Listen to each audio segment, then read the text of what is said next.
Browns fall to 1-5, losing 20-16 in a game that is going to be a very frustrating loss for the whole week to let our minds fester over, because this was a very winnable game when your back was against the wall.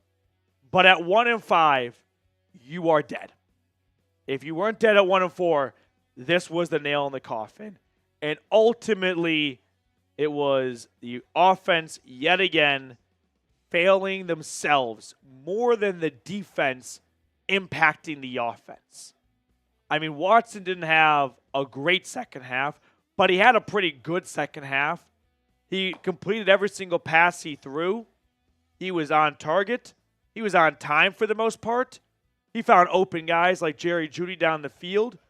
Watson put together his best effort at a game-winning drive at the end. And unfortunately, what's kind of been the story of the season is Watson and the other 10 players on offense refuse to play good football at the same time. Right when you get Watson kind of cooking a little bit, you get 2 false starts inside the 10-yard line. Just can't have it. Zach Zinter and Jed Wills. It's so frustrating that we can never get everyone behaving at the same time. When Watson is playing well, you get false starts. When the offensive line gives Watson a good, clean pocket, he holds onto the ball, he runs out of it, and he misses an open guy down the field. Like, we just never see these two groups, which is Watson and everyone else, get on the same page. It's October. That should have happened a long time ago. But as the story has been for the entire year, the offense just cannot get into a rhythm, cannot find consistency, and today couldn't even score a touchdown because Rodney McLeod is tied for the touchdown lead with this team at 2. Rodney McLeod might be the best offensive player on this team. Sad to say. When it comes to benching Deshaun Watson, this is where I stand on it. The offense has been so bad through 6 games now, no 20-point performances, that trying the same thing over and over again is not going to change anything. On the other side, I think the problems, like we saw at the end of the year with 2 false starts by Zinter and Wills, are so big elsewhere as well that changing the quarterback is not going to change the result of these games. Now, do you want to keep trying the same thing over and over again? No. So I understand and sympathize where the bench Deshaun Watson crew comes from. But I am under the belief of putting Jameis Winston out there, you're going to get the same result. And so if you're Jimmy Haslam, and I'm trying to be in the mind of Jimmy Haslam right now, if you gave that quarterback $230 million guaranteed, and sure, you are not where you want to be, and he is not playing nearly as good as you want, but he is also not the only issue on offense, you're probably going to have a tough time convincing Haslam, let's bench your $230 million quarterback, but we don't believe we can be any better with Winston because Watson, Winston, Flacco, Brady, those guys can't stop their offensive linemen from jumping for a false start inside the 10-yard line 2 out of 3 plays. They can't stop Amari Cooper from getting a face mask penalty at the 1. We're just basically inventing new ways to shoot ourselves in the foot here. So I somewhat even sympathize a little bit for Watson just because he has done so much harm to himself with missing open players, missing opportunities, holding onto the ball for too long. But when he finally starts to get going, when he has a great first down run on 3rd down, holding on the offense, wipes it away. When he marches them down the field and he gets them inside the 5-yard line, false start, which then leads us to a decision that's going to be discussed over the next few days. Fourth and goal from the 12. Do you go for it, or do you kick a field goal to make it a 3-point game? I agree with Stefanski's decision to kick a field goal. It is my opinion that the Browns had a 0% chance of scoring a touchdown from the 12-yard line based on everything we have seen this entire season. So if you go for it and don't get it, That's not the worst thing in the world because then you pin the Eagles deep. You still have all 3 timeouts and you have the 2-minute warning. And you can get the ball back, but you still need a touchdown.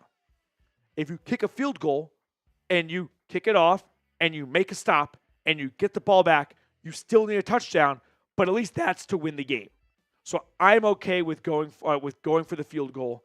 I don't think they had any chance of converting 4th and goal from the 12, and then your next drive, you still need a touchdown, but that's just to tie the game, whereas with a field goal, you still need a touchdown, but that one is to win the game. So 4th and goal from the 12, I think is far enough from the goal line where you can reasonably say they're not going to get it. Let's at least make our next potential score to win rather than to tie and feel like we could have had this game sewn up in regulation instead of going to overtime and it coming down to a coin toss and whether it's head or tails and we even see the football. But Browns offense, yet again, collectively failing each other. Watson, bad first half. Watson, good in the second half.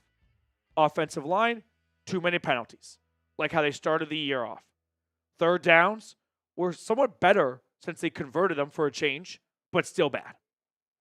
Before we get any further in my post-game show, I do want to fill everyone in on our wonderful sponsor, Game Time.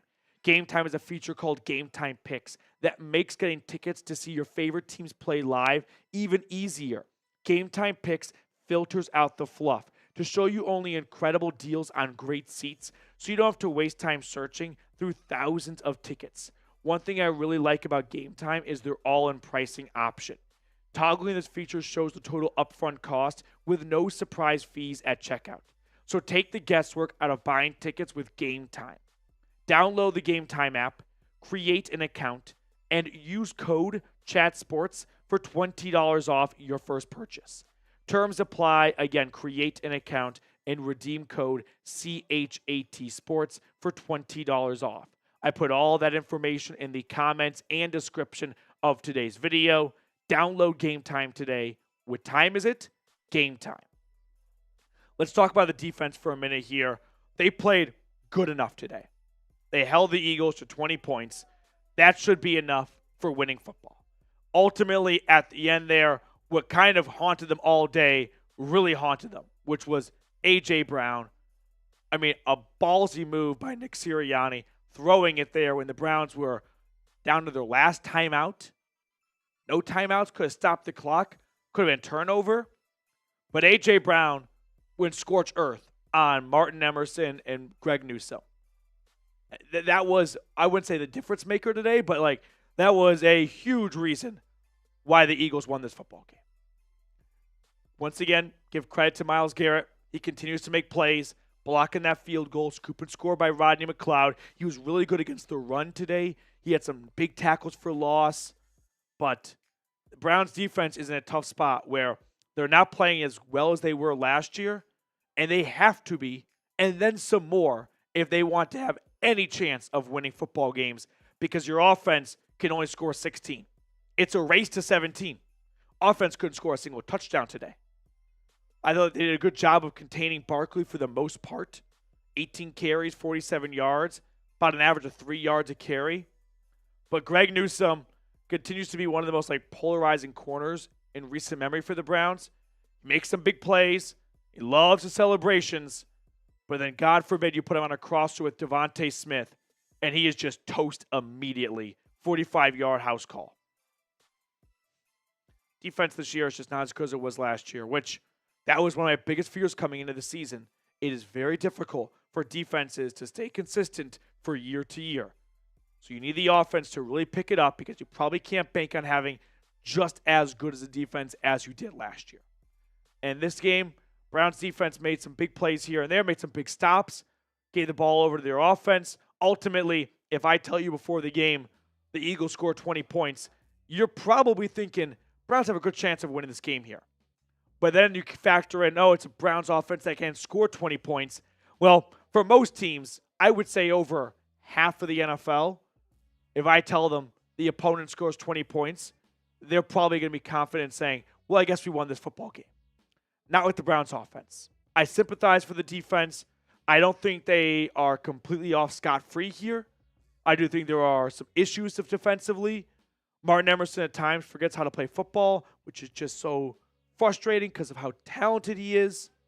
Greg Newsome is he's probably going to be Eagles DB soon because he loves the celebrations and he loves to give up big plays at times and then make some big plays himself and loves to show everyone what he's been doing in practice, which is mostly practicing his celebrations.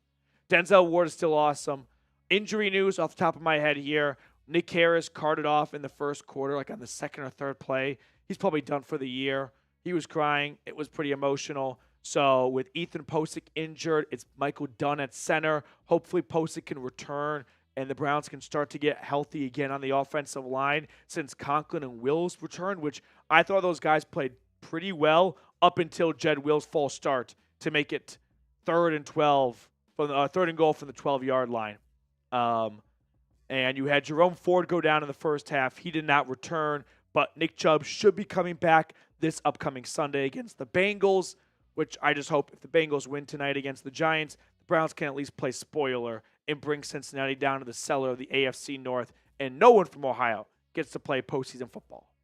But that's going to do it for us. 20-16. Season's over. Don't leave the channel, though. Selfishly, I do ask you stick around. We're going to do our absolute best to keep you guys informed and entertained. So if you're not quitting on this team when it comes to at least showing up every Sunday, I won't quit either. And I'll see you guys next time. 20-16, Browns 1-5.